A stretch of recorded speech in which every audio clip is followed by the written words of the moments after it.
So here she is in all of her glory. So I picked this thing up. It was in Circleville, Ohio for $3,500. Running and driving. I drove it around their parking lot, and it did run and drive. It seemed to be okay. I tried to hook up my data logger, just this little handheld thing. Well, it's in the truck, but this is out of my Duramax, and that wouldn't connect. The circuit had power and everything, but would not connect. Tried HP tuners, would not connect. So anyways, I was kind of starting out with that. Was like, okay, well, let's see if we can get this thing to run and drive and be okay. It was hitting the front end, so you can see this whole thing is tweaked over this way a little bit. So there's a slight buckle. You can see it better on this side. In the frame right here. I guess you can see it better on this side. And then this side as well. So the whole thing is just cocked this way. So anyways, the plan was just to fix all that, and plans go as plans go. And now we have the whole front of the motor ripped apart. I'm going to pull the front cover off, the balancer, pull the cam out, see what cam is in it. I'm not sure. It supposedly had an LS6 cam or something small. I pulled the valve covers off, and it did have LS6 springs, but I'm not sure if those are LS6 springs or LS2. I'm not sure if there's a differentiation between the two. I didn't really look. I have this fender off, so this fender got whacked pretty good. So that might need to be, I don't know if that's fixable or if we just get a new fender for it. Got the door a little bit. I'm not going to worry about that too much. I think some touch-up paint will fix it. The back got whacked, and they tried to fix it with, Jesus, I don't even know what this is, but got the rear bumper cover as well. Got up here, got the tail lights.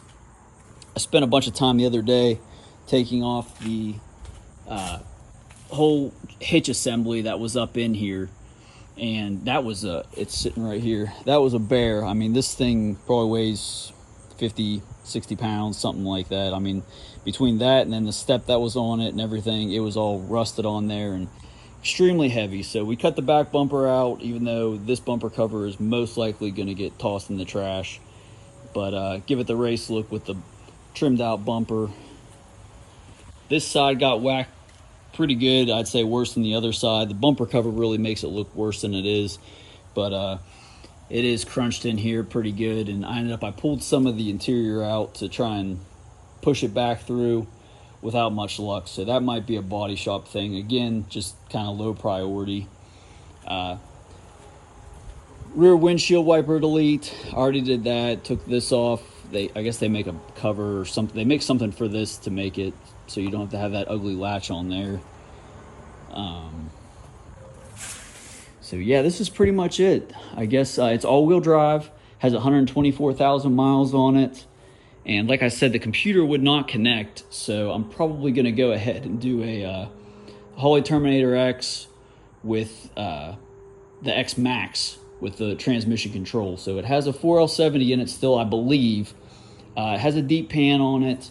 It has a extra trans cooler, radiator, blah blah blah.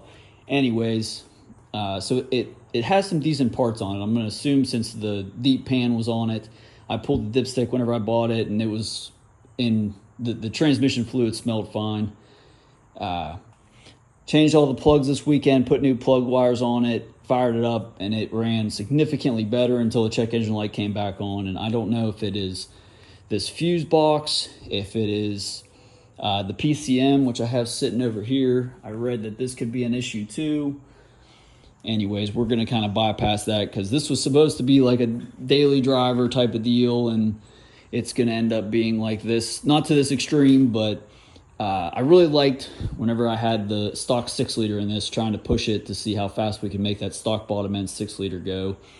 And this one with the LS2, we got a little bit more, I guess, starting power, but with the aluminum block, not quite as much rigidity. So basically, I guess my thoughts are we going to do turbo, nitrous? We could take the Pro Charger that was on the Denali and put it on here. Kind of, I guess, open for your guys' suggestions. But Pretty color. It really is a pretty truck.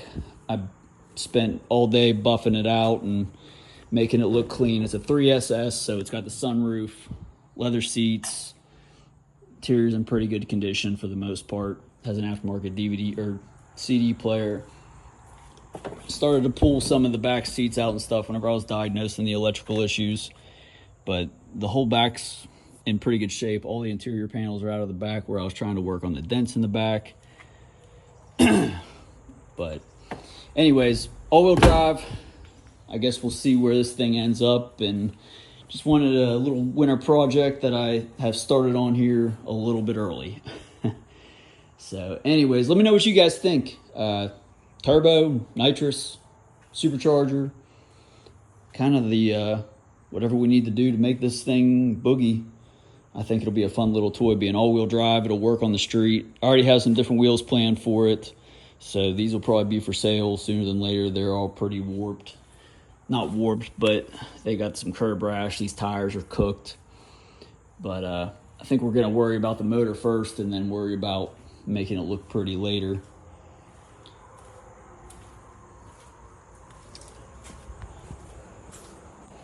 Yeah, let me know what you guys think in the comments. Is this a cool, I guess, new build to go with the F-body, go with the V, which is over in the trailer?